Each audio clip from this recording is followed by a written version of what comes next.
ইংল্যান্ডে বোলিং টেস্টে অকৃতকার্য হওয়ায় আন্তর্জাতিক ক্রিকেট খেলা নিয়ে অনিশ্চয়তায় পড়েছেন সাকিব আল হাসান। এমনটাই ইঙ্গিত দিচ্ছে আইসিসির নিয়ম। পরবর্তী পরীক্ষায় পাশ না হওয়া পর্যন্ত এই আইন মেনেই চলতে হবে এই অলরাউন্ডারকে। ইংল্যান্ড ক্রিকেট বোর্ড সাকিবের বোলিং অ্যাকশনের উপর নিষেধাজ্ঞা আনার পর এ নিয়ে চলছে দোলাচল।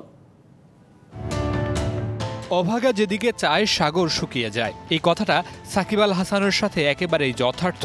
এই মুহূর্তে দেশে ফিরতে পারছেন না, দেশের হয়ে খেলতে না পারা অনেকটাই নিশ্চিত। এবারে নেমে আসলো সাকিব আল হাসানের বোলিংয়ের উপর নিষেধাজ্ঞা। ইংল্যান্ড ক্রিকেট বোর্ড সাকিবের বোলিং অ্যাকশনে নিষেধাজ্ঞা দেওয়ার পর শুরু হয়েছিল নানা জল্পনা কল্পনা। প্রথমে জানা গিয়েছিল শুধু ইংল্যান্ড আয়োজিত কোনো আসরে খেলতে পারবেন না সাকিব।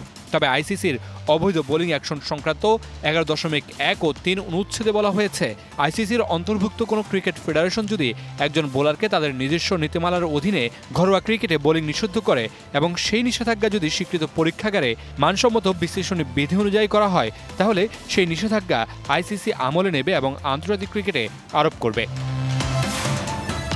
25 বছরের ওয়ারেন্টিযুক্ত দীর্ঘস্থায়ী দরজা প্রোটেক্টর, আধুনিক ও মজবুত দরজা।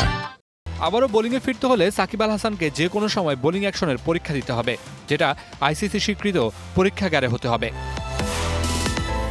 তবে সাকিব আল হাসান যদি দেশে ফিরতে পারেন, সেক্ষেত্রে বিপিএল বা ঘরোয়া লিগে খেলতে পারবেন কিনা তা নিয়েও আছে শঙ্কা।